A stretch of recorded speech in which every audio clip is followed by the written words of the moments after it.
Ça, c'est l'archétype même d'une relation toxique. Juste au moment où vous vous sentez étouffé, votre partenaire va vous récompenser avec une promesse, un cadeau. Vous vous êtes certainement déjà demandé pourquoi est-ce qu'une femme se retrouve-t-elle piégée dans une relation toxique? Eh bien, Louise Dixon et Nicolas Gramankeva, tous deux chercheurs, ont mené une étude en 2010 qui a révélé que les personnes qui se retrouvent piégées dans des relations toxiques sont des personnes qui sont manipulées par leur partenaire avec des promesses de changement. Est-ce que vous connaissez ce qu'on appelle le test de l'espoir? Le docteur Kurt Richter, en 1950, a mené une étude selon laquelle il a pris des rats, il a mis les rats dans différents verres cylindriques et qu'il a mis de l'eau dedans. Et ces rats-là ne pouvaient pas sortir de ce verre-là. Et finalement, au bout de 10 minutes, ils se sont noyés.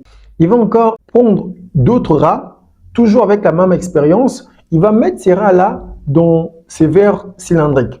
Juste au moment où, c'est-à-dire 9 minutes 53 secondes, juste au moment où les rats commencent par se noyer, il va sortir ces rats-là, les faire reposer. Il va prendre les mêmes rats qui ont failli se noyer pour les remettre dans les mêmes verres pour la même expérience. Et il s'est rendu compte que les rats qui se noyaient au bout de 10 minutes vont finalement tenir 3 jours. Ils vont se dire non, je ne vais pas abandonner parce qu'on viendra me sauver. Donc, ils sont conditionnés de sorte qu'on puisse venir les sauver. Maintenant, prenons cette expérience-là, ramenons ça dans une relation toxique. Eh bien, dans la relation toxique, à chaque fois que votre partenaire vous bat, votre partenaire vous fait du mal, il vous dit « je vais changer ». Et effectivement, c'est ce qu'il fait en fait.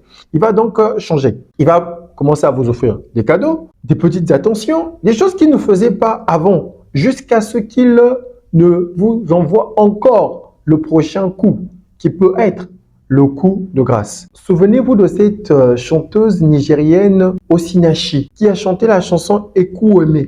Cette femme qui a été tuée par un homme. La relation toxique, en réalité, c'est 20% de bonheur pour 80% de malheur. 20% d'attention pour 80% d'inattention. 20% des moments de qualité pour 80% de moments désagréables.